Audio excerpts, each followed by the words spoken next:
Et si Naruto Uzumaki n'avait jamais été le héros de Konoha? Et si, après avoir tout perdu, il avait rejoint l'Akatsuki? Bonjour à tous, aujourd'hui sur cette courte vidéo, j'ai demandé à une IA de m'expliquer ce qui serait passé si Naruto avait rejoint l'Akatsuki. Voici ce qu'elle m'a répondu. Après l'attaque de Pain, le village est en ruine.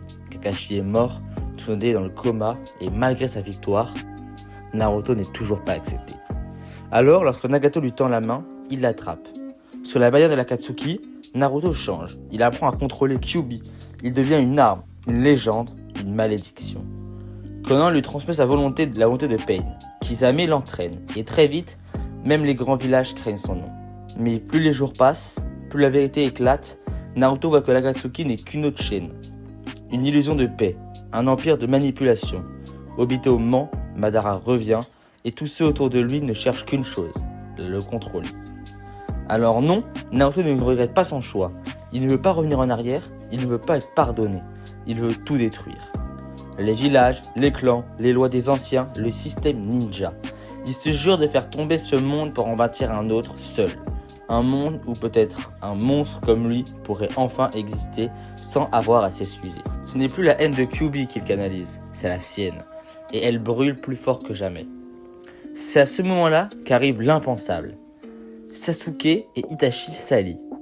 Car Itachi avait quitté l'Akatsuki car on le croyait mort. Itachi, mourant mais lucide, découvre que Naruto est en vie et dangereux. Sasuke, prêt à protéger Konoha, accepte une trêve avec son frère. Leur but, arrêter Naruto, devenu l'un des plus puissants shinobi du monde. Les deux frères partent à sa rencontre, et ce combat n'est pas un simple affrontement entre ninjas, c'est un duel d'idéaux, de douleur, de rancune.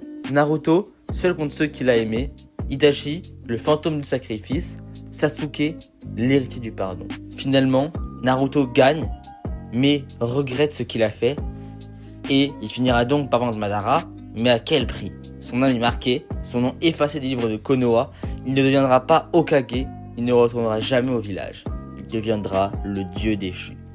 Et vous, dans ce monde-là, l'auriez-vous suivi ou auriez-vous rejoint les frères Uchiwa pour l'arrêter? Merci beaucoup pour avoir regardé cette vidéo. N'hésitez pas à vous abonner et lâcher un like pour plusieurs scénarios encore what if de Naruto ou autres animés. N'hésitez pas à le dire dans les commentaires. On se retrouve pour une prochaine vidéo. Ciao tout le monde. Bye bye.